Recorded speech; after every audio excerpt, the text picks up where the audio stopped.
Welcome back to Part 8 on inverse functions. To define the inverse function of secant, cosecant, and cotangent functions, we restrict the domain as follows. These choices simplify the computations involving inverses and are used in calculus as well. As you can see, I have a sketch of cotangent here, and you can see that the periods for cotangent repeat every pi with vertical asymptotes at multiples of pi. So, if we were to check for a horizontal line test to see if these functions are one-to-one, we would see that every single one of them passes the horizontal line test, which means we can just take one of these periods with one cotangent function reflected about the line y equals x, and voila, we have the arc cotangent here, and you can see that the domain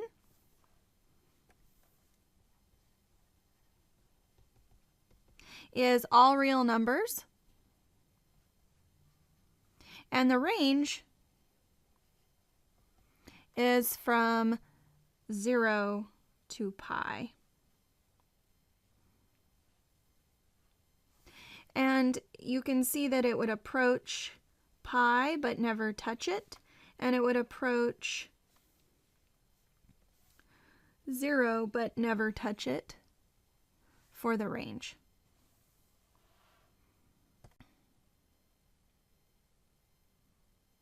Let's now take a look at the next one we have is secant.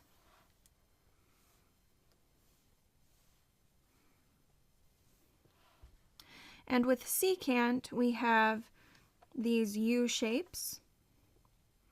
And you can see from the secant inverse, or arc secant, that we've restricted the domain of secant from 0 to pi. So then if we were to reflect that about the line y equals x, we would get the graph on the right.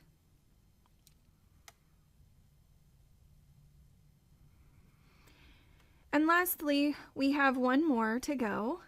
This is the graph of the cosecant. Again, we have U shapes, but in this case, we restrict the domain in a slightly different way. We restrict the domain from negative pi over 2 to pi over 2.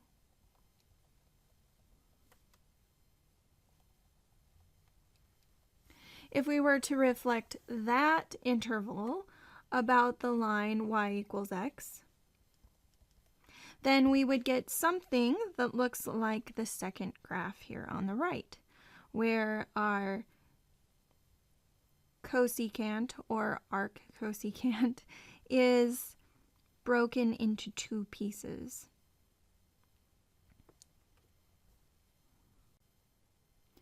Now that we've looked at all the different possibilities for inverse functions, let's go ahead and review each one of these inverse functions with its respective domain, range, and quadrants of the unit circle for the range that the values come from.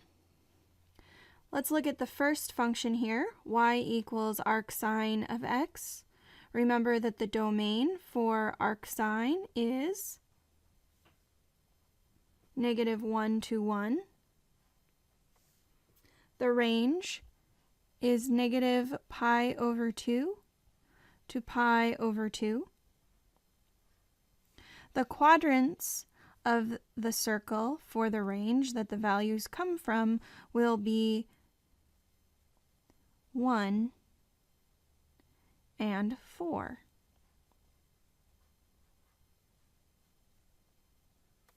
Now let's look at y equals arc cosine of x. The domain for arc cosine is also -1 to 1. The range for arc cosine is 0 to pi. And the quadrants of the unit circle for that range come from quadrants 1 and 2. Now let's look at y equals arctan of x. The domain for the arctan is negative infinity to infinity. The range is from negative pi over 2 to pi over 2, not including the endpoints. And the quadrants of the unit circle where this happens is 1 and 4.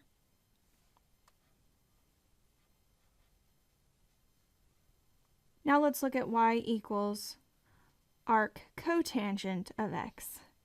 These last three are not as common, but we still do need to talk about them.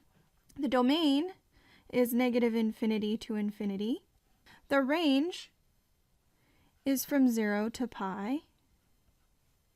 And the quadrants on the unit circle where this exists would be 1 and 2. And let's highlight that on my little miniature unit circles that I have here on the side.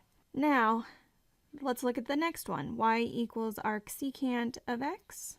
The domain for which this is true is the interval from negative infinity to negative 1 union 1 to infinity. And the range is from 0 to pi over 2 union pi over 2 to pi. You may find it helpful to look at the secant inverse to see where I'm getting these values. If you're feeling like you don't really know what these are looking like, it might be helpful just to sketch them off to the side here. The quadrants on which the range exists are 1 and 2, and we can sketch that here on the little miniature unit circle. The domain for the cosecant inverse is negative infinity to negative 1 union 1 to infinity. And the range for the cosecant inverse is negative pi over 2 to 0 union 0 to pi over 2. And we include negative pi over 2 and pi over 2, but we do not include 0. The quadrant on which this exists is 1 and 4.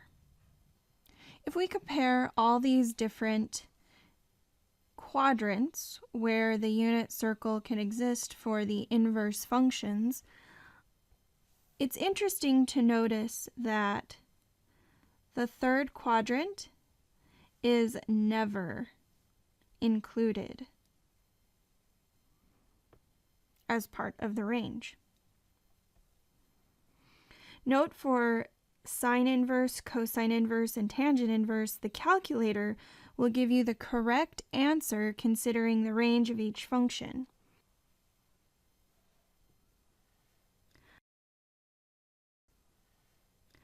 But for the inverse cotangent, inverse secant, and inverse cosecant, you should check your answers and make sure you are keeping track of the range.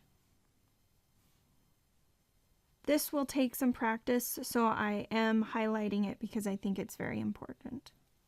So we're going to use our information that we've reviewed, and we need to find the exact values of the following. Remember, the tan inverse function, or arctan, has a domain of all real numbers. So we can find the inside of this sine function. Let's go ahead and use our calculator, and let's keep it in degrees for now. We are in degrees, So let's find the arctan of 3/2.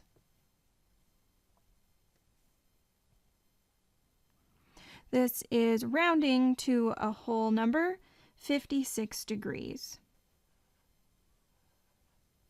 We know that the domain for sine can be numbers between -π/2 and π/2 if we restrict our domain, but since this is not an inverse sine function, we can just calculate what the value or the height of the function will be at 56 degrees. And I'm going to actually just go with the exact value because it's right here.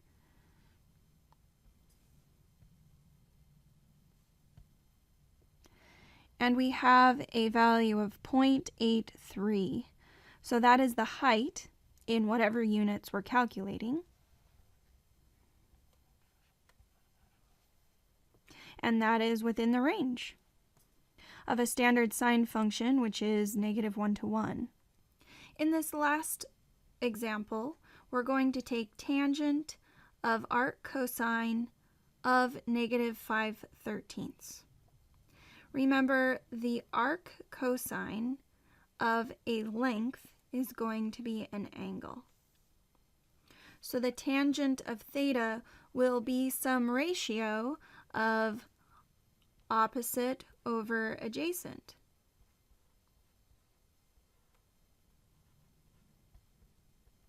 And so what I'm going to do is I'm going to sketch this on a Cartesian plane in the quadrant.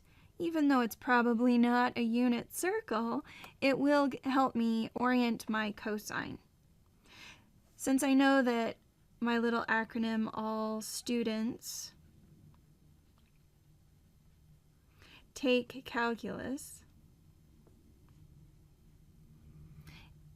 this helps me remember where the different trig functions are positive. All of them are positive in the first quadrant. Sine is positive in the second, tangent is positive in the third, and cosine is positive in the fourth quadrants. I can sketch the cosine of -5/13 by determining which quadrant to put it in. Now remember that cosine of theta is equal to adjacent over hypotenuse. And if I happen to know that the adjacent over hypotenuse is -5/13, and I want it to be negative, either the adjacent or the hypotenuse have to be negative.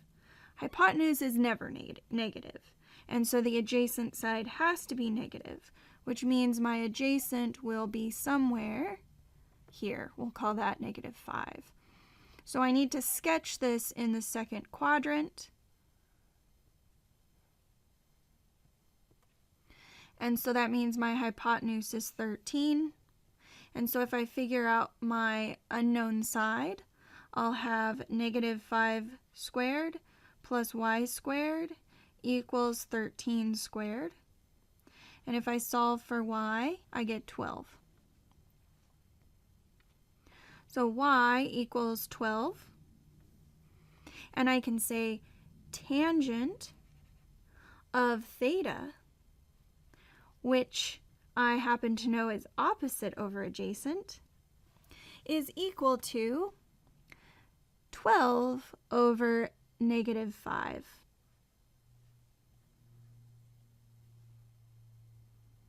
And I'm done.